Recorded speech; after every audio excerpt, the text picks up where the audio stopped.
اعوذ باللہ من الشیطان الرجیم۔ پناہ مانگتا ہوں میں اللہ کی شیطان مردود سے۔ بسم اللہ الرحمن الرحیم۔ السلام علیکم ورحمۃ اللہ وبرکاتہ۔ رمضان شریف کے حوالے سے بہت ہی اہم سوال کیا گیا ہے کہ استاد جی رمضان شریف میں ہم بستری کرنے سے نکاح ٹوٹ جاتا ہے۔ مجھے کسی نے بتایا ہے کہ اگر رمضان شریف میں جان بوجھ کر یا غلطی سے ہم بستری کی جائے تو نکاح ٹوٹ جاتا ہے۔ اس حوالے سے میری رہنمائی فرمائیں۔ بھائی نے بہت اچھا سوال کیا۔ اس کی تفصیل میں جانے سے پہلے گزارش ہے کہ اگر آپ نے ابھی تک میرا چینل سبسکرائب نہیں کیا تو میرے اس چینل کو کریں سبسکرائب اور بیل آئیکن کو دبائیں تاکہ اس طرح کی لیٹسٹ اور نئی سے نئی ویڈیو آپ تک بآسانی پہنچ سکے۔ رمضان شریف کے آتے ہی بہت ساری غلط افواہیں، غلط خبریں، غلط مسائل جنم لے لیتے ہیں اور ہر بندہ ہی مفتی بن جاتا ہے، اپنی طرف سے من گھڑت مسئلے بیان کرتا ہے، اپنی طرف سے لوگوں کے اندر غلط فہمیاں پیدا کرتا ہے، اپنی طرف سے نہ جانے کون کون سے مسائل قوم کے سامنے پیش کر دیتے ہیں۔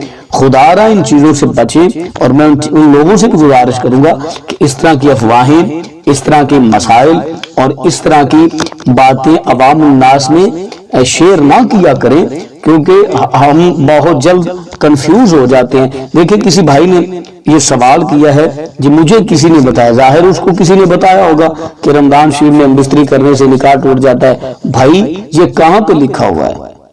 کیوں آپ اس طرح کی افواہیں لوگوں کے اندر پیدا کرتے ہو، لوگوں کے اندر پھیلاتے ہو، لوگوں کو غلط فہمی کا شکار بناتے ہو، خود ہی مفتی بن جاتے ہو؟ یار ایسی باتیں نہ کیا کرو میرے پیارے بھائی، ایسا کہیں پر بھی نہیں لکھا۔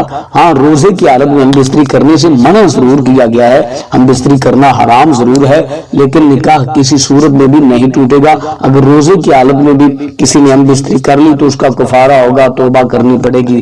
اگر رمضان شریف میں روزے نہیں رکھا یا رات کے وقت کسی نے ہم بستری کر لی تو کوئی نہ تو نکاح ٹوٹے گا اور نہ ہی کسی قسم کا عذر درپیش ہوگا۔ نبی کریم صلی اللہ علیہ وسلم نے ارشاد فرمایا تمہاری بیویاں تمہارا لباس ہیں اور تم اپنی بیویوں کا لباس ہو۔ تو نبی کریم صلی اللہ علیہ وسلم نے کہیں پر بھی منع نہیں فرمایا، کہیں پر بھی ایسا ارشاد نہیں فرمایا کہ رمضان میں اگر کسی نے ہم بستری کر لی تو اس کا نکاح ٹوٹ جائے گا۔ تو اس طرح کی غلط افواہیں، اس طرح کی غلط باتیں قوم کے اندر نہ پیدا کریں۔ خدا را ان چیزوں سے بچے۔ تو مجھے امید ہے کہ آج کی ہماری ویڈیو آپ کو اچھی لگی ہوگی۔ اپنا اپنی فیملی کا بہت سارا خیال رکھیے گا۔